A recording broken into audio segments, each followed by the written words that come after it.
Maumedžio kaladę mechaniškai meistras Edvardas suskaldo gabalais, nupjauna likučius.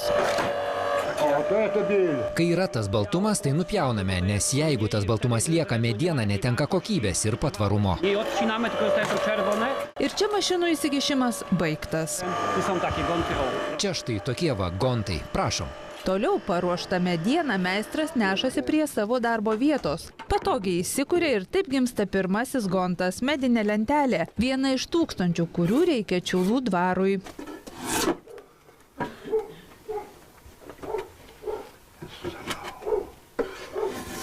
Gaminti gontus rankomis vienas malonumas, kaip sako meistras. 45 metus tai darau. Aš jau kaip tas žievėgraužis medyje.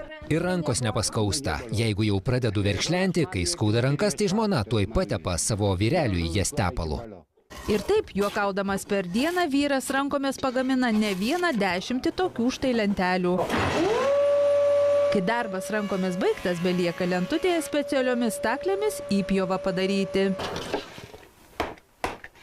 Net ir džiovinamos lentelės, kaip sako darbininkai, irgi natūraliai. Štai tokios lentelės džiovinamos ne džiovyklėse, o tiesiog kepinant saulėje įsilaiko 30% ilgiau nei džiovinamos džiovyklėse. Tai šeimos amatas, kaip sako meistro sūnus Robertas. Gontus kadaise čia, kone Zakopanės pašonėje, gamino jo prosenelis, senelis ir dabar juos kuria pats kartu su tėvu. Šios lentelės, kaip sako Robertas, labai populiarios Lenkijoje, mat šiais gontais dengiami namai, bažnyčios. Unikali danga dėl gamybos būdo. Tai gontas, kurį kadaise gamindavo seneliai, proseneliai prieš 200-300 metų ir jie gamindavo rankomis, be jokių staklių. Tai tokia tradicinė danga, tai labai ilgalaikė danga. Ir štai, prabėgus nei daug, nei mažai, 3 mėnesiams nuo dienos, kai filmavome Lenkijoje, gontai jau Lietuvoje ir jau pradėtas dengti stogas. Medinius dvaro rūmus pastatytus XIX amžiaus antroje pusėje prieš 7 metus įsigijo jauna šeima. Jie ir sugalvojo būtent gontais dengti renovuojamą senutėlį dvarą. Buvo uždengta šiferiu, jau buvo senoji danga sunykusi, bet papačią radom ir išlikusių senųjų gontų. Gerai matėsi, kaip tie gontai atrodė ir mes bandėm surasti kuo autentiškiau atkurti. Ir kaip ir bandėm ir Lietuvoje ieškoti.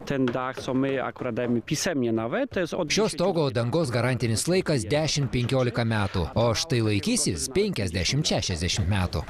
Bet paaiškėjo, kad rankomis gontų Lietuvoje niekas negamina, o gaminami staklėmis nėra tokie patvarūs, kaip gaminti rankomis. Įkvėpė Pavoverės bažnyčios stogas. Tad teko įveikti 1000 kilometrų ir laukti beveik metus, kol dvaras bus apdengtas unikalia danga. Vieno gonto kaina – euras, o štai čia, kaip sako Elena, 60 000 tokių lentelių. Tad stogo kaina nemenka. Tik štai šeima nori dvarą atkurti kuo panašesnį į buvusi. Atnaujinamo dvaro sienos slepia gausybę istorijų. Šeimininkai sako, slepia ir slėps.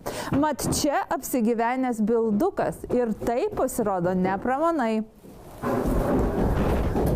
Darbininkai čia, kai restauravo sieną, sako, kartais girdisi kažkokių kaip keistų garsų. Va ir padeda bildukas įsaugoti dvarą, kuris, jeigu viskas pasiseks laiku, po 3 metų atvers duris lankytojams kaip interaktyvus skaičių muziejus.